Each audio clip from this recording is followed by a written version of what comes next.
Hi, this is Bruce. How are you today? First of all, pardon my messy garage. I don't usually bring people in here.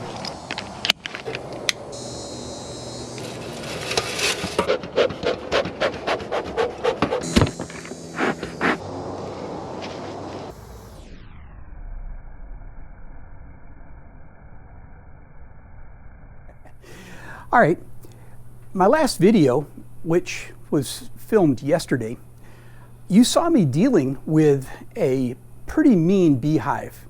Actually, you saw mostly DC dealing with it, but in that video, we had to find and terminate a mean queen, and then in a few days, we're going to have to go in. We're going to have to terminate any of the queen cells that the bees are making from those nasty genetics. And then, next week, we'll introduce a new queen. And if all goes well, in 6 weeks to 2 months, there'll be sweet, gentle bees in that hive again. I urge you to watch that video. It's a pretty interesting one. But in that video, you saw me wearing my full-on monkey suit, right? My full bee suit. And I bought this thing some time ago now, and it's the lightweight ventilated bee suit from Monarda Apiaries. And I don't get any commission or anything from promoting Monarch, but they're real good people over there. But anyway, this bee suit, quickly, I didn't get any stings at all after I put my gloves on. I had about 3 stings before I put gloves on, but after that I was fine. And the bees were fast and furious. Those were some of the grumpiest bees you ever want to see. Quick lessons learned. You know, I don't wear a full bee suit very often, and one thing is if you stir up all the bees and you get them where they want to follow you out to the car, next time it'd be a real good idea to have the car keys in an outside pocket rather than having to disrobe in the middle of a bunch of angry bees in order to get the car keys to get in the car. But anyway, don't ask me who did such a thing as that. But anyway, here's something to think about. If you're working your bees and they are extremely grumpy and you have them pinging you, zapping you, just a cloud of bees around you, grumpy bees, it doesn't happen very often, but it happens and we deal with it. But here's a tip. Wash your bee suit afterwards.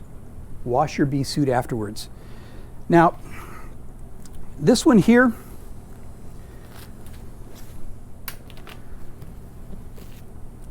the hood unzips. Let me see if I can do this easily.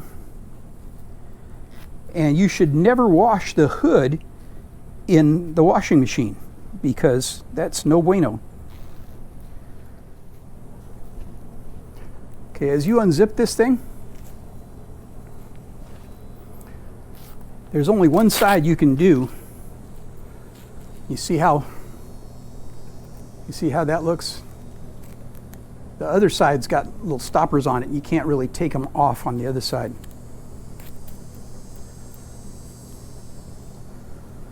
Okay, so hood is detached.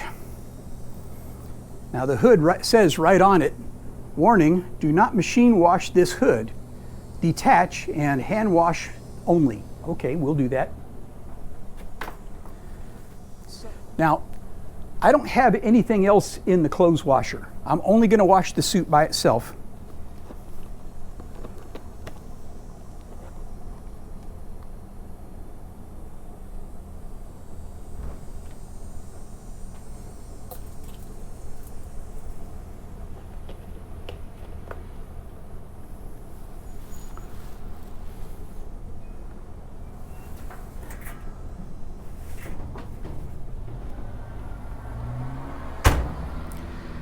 The only thing I would wash this with is other beekeeping clothes. Now, just as a point, I don't know how true it is. I have heard that if you wash, like if you mix your clothes up put your beekeeping clothes that's had a lot of stings in it into the regular family laundry, there's been cases where, like, a spouse might suddenly become allergic to bees or bee stings. So anyway, so I'm going to wash that in cold water, and then when it's done, I won't put it in the dryer, but I'll hang it up to dry. Now, what are we going to do about the hood? I'll show you. Okay, so I'm just going to hand wash this pretty quick.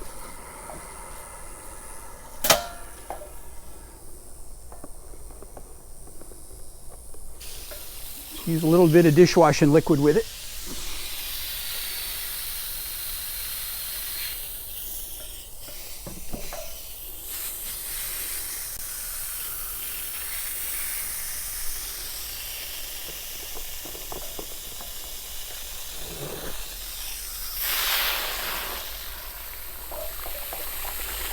And the point to doing this is, after being out there amongst those mean bees all day,